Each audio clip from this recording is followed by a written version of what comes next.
Now, new figures show a sharp rise in the number of US citizens seeking asylum in Ireland, with applications increasing more than fourfold in the past year. At the same time, immigration from the United States has nearly doubled as growing numbers of Americans look to leave amid political tension and fears over personal safety at home. We're going to explore what's driving this trend, the difference between asylum and other migration routes, and what these figures tell us about life in the US right now. I think we could all make a guess at that. Joining me to discuss this is Simon Treasaigh, manager of the Clare Immigrant Support Centre. Simon, good morning to you. Good morning, Alan. Thank you for having me. Thanks very much for coming in. And it feels kind of rather unusual, given the previous times you've been on, where, you know, people think of asylum seekers coming to Ireland and they think of other countries. They don't tend to think of the United States. But regardless, as I say, the number from the US seeking asylum here has increased more than fourfold.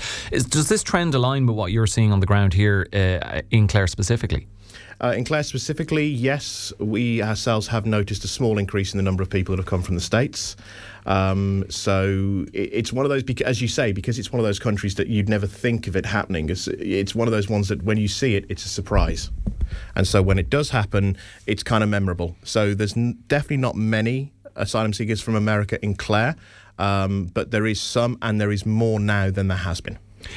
I mean, look, the reasons, I guess, are obvious. It's a very divided country. Donald Trump is president because he got 77 plus million votes, but there's millions who don't like him. We've seen what's happening on the ground, most recently with ICE enforcement in Minneapolis and Minnesota and the killing of Renee Good. We've seen from a kind of their foreign policy approach what's happening in Venezuela, and now with tariffs for 8 European countries in light of how he feels they're impeding his progress in acquiring Greenland. So are these the obvious reasons people are giving you, or that you're hearing, as to why US citizens are seeking asylum here? Are there others?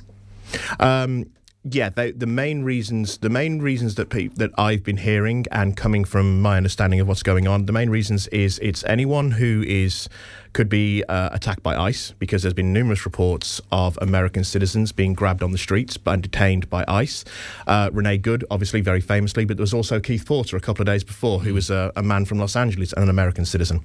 The other issue is that America has become increasingly hostile to LGBTQ community, especially the trans community, and persecution under LGBTQ would come under a persecuted minority. So that would be another reason why people would flee the States. And that is a part of the divided opinion on Renee Good herself, who was a member of the LGBTQ plus community. Yes, she was. That seems to be feeding into it as well. How does Irish asylum law, though, Simon, assess claims that are rooted in political fear rather than direct state prosecution? Or does the person have to prove direct state prosecution? Okay, so this is interesting because you just used the word state. And in America, you've got two different kinds of laws. You've got state law and you've got federal law.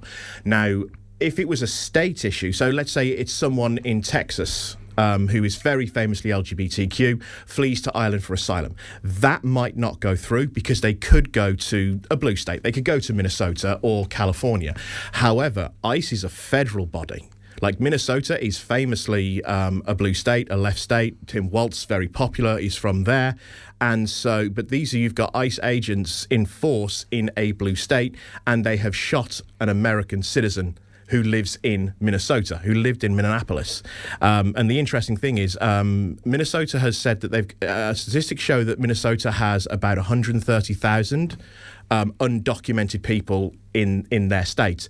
Texas has, I think it's 2.1 million. So there's also that juxtaposition. But it's a red state. It's a red state. So you have that problem that certain people are being targeted. And because it's coming from a federal level, nowhere in the US is safe. So that would definitely drive people under fear of political or personal persecution to come to Ireland. Okay. The majority of Americans that are arriving in Ireland appear to be doing so via visas rather than the asylum system. What is the key misunderstanding people from relatively stable democracies might have about what qualifies someone for asylum in Ireland? Because it comes from stable democracies, people look at it from traditionally asylum is seen as people leaving authoritarian, highly unstable, usually quite economically ravaged countries.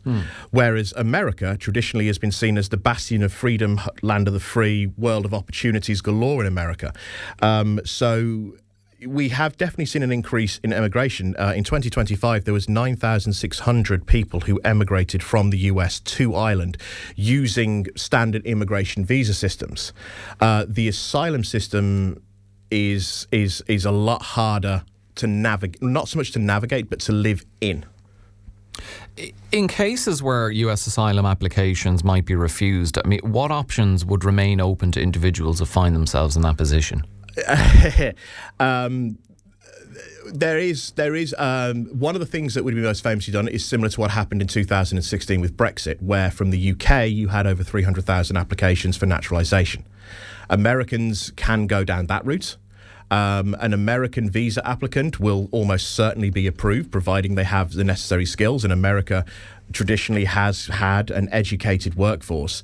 There is precedent because from 2016 onwards, America has seen what's classified as a brain drain of what would consider traditionally be white-collar, intelligent, educated research, teaching, science jobs, and they've gone to Ireland and other places in the world. So there is that, but one of the other issues that it's a little bit more thing is the optics of asylum. And, you know, as I said, people have the traditional image, the idea of people are fleeing very unstable countries. And if Ireland, and I say it anecdotally because I haven't seen the exact figures, but New Zealand has also apparently reported an increase in asylum seekers from the United States. So it's not just coming to Ireland. The issue you have there is the optics of it. If you grant asylum, and it becomes widely known that you are granting asylum to Americans, then you are on a political stage, on a world politics stage, you are saying that the US of A is not safe for its citizens. And for us in Ireland in particular, that is a key issue because of our dependence on foreign direct investment. Absolutely. And the huge contribution US companies make to our economy, Simon, that our leaders, even in relation to what's happening in Greenland, and have spoken about, you know, I think Simon Harris has pushed the boat out a little bit further and said it quite clearly as part of the Kingdom of Denmark, but they're very careful not to push the US too much. Absolutely. So how do they approach this particular issue in terms of they don't want to be letting in, I suppose, too many or making too much of an issue about it, lest there be some sort of negative response? I do agree. Now, Ireland has traditionally been very forward in its human rights advocacy, and it's what has been classified now as a soft touch. But I do think in this instance, because of our cultural connection with America, you know, there's no one who's listening to this, I doubt, who hasn't consumed some form of American media, but also because of our economic attachment to America, as you say, there's so many American businesses here that I don't think Ireland is going to stand up and say, we will welcome American applicants for asylum. They absolutely have the right. Anyone from America has the right to claim asylum in Ireland, as they do in any country in the world.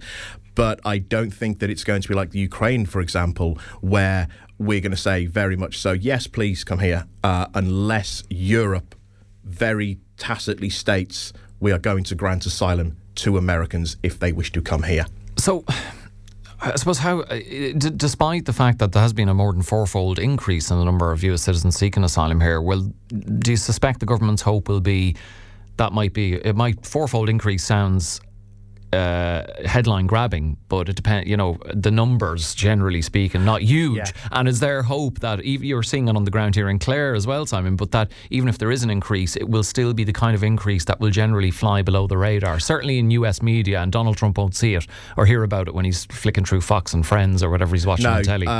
I very much doubt that American news stations like Fox are going to pick up on a story like this unless it becomes significantly bigger. You know, as you say, you know, it says fourfold increase. It's a great headline. It's depending on your point of view, it's a horrifying headline. But the numbers, it's only 94 in 2025 compared to 22 in 2024, which is still a massive jump, but it's not a huge thousands number and of people. Thousands, yeah. Though if you look at it statistically, because from 2023 we had 18 applicants from the United States, and in 2022 we had 13. So it has jumped significantly in 4 years, but again, it's not massive numbers. And there's also the understanding that if the more that America starts to broadcast the idea that Europe is now taking American citizens as refugees, A, it's very hard to spin that in a good way. But B, it gives people ideas.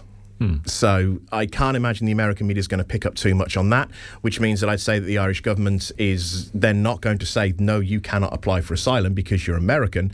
But there's two routes they can go down. They could just let people come in under the asylum system and just keep it low key. You know, they'll still release all the figures the same way they do always of which countries and who have come in.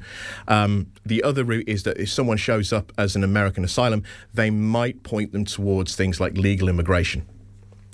Because if you're coming from America, your situation is going to be quite different from someone who's coming from, say, rural Uganda. So basically, gently persuade them to come in through less headline grabbing or alarming routes. Okay, so, just to finish then, do you expect I presume you would say yes to this, expect the policies and rhetoric of the Trump administration, particularly around immigration and civil liberties, to continue influencing migration patterns to Ireland? Yet despite that, the numbers will be big to us, but small, very, very microscopic to the US themselves, that it just won't raise any hackles or grab any attention. Absolutely. I mean, there's a lot of people in America, an awful lot of people in America. And so and if anyone who's studied, and this is going a bit into political history, but anyone who studied the rise of authoritarian regimes, and the rise of regimes that heavily stamp down on elements of the populace, know that it always gets worse. It'll go an awful lot worse. In my opinion, ICE hasn't even started taking the gloves off yet. And we are just, we're 1 year into a 4-year administration. Yeah, it's been 1 year and we haven't seen it yet. And I think I personally think we are going to see a significant rise in the actions of ICE, particularly when the killings of people like Keith Porter and Renee Good. There was 32 people who died in ICE custody in 2025, but if nothing is going to be done about it, then these people are going to know that you can get away with this. There was a video that I watched after the killing of Renee Good of another ICE agent being recorded who said, "Have you not learned what happens yet?" Yeah.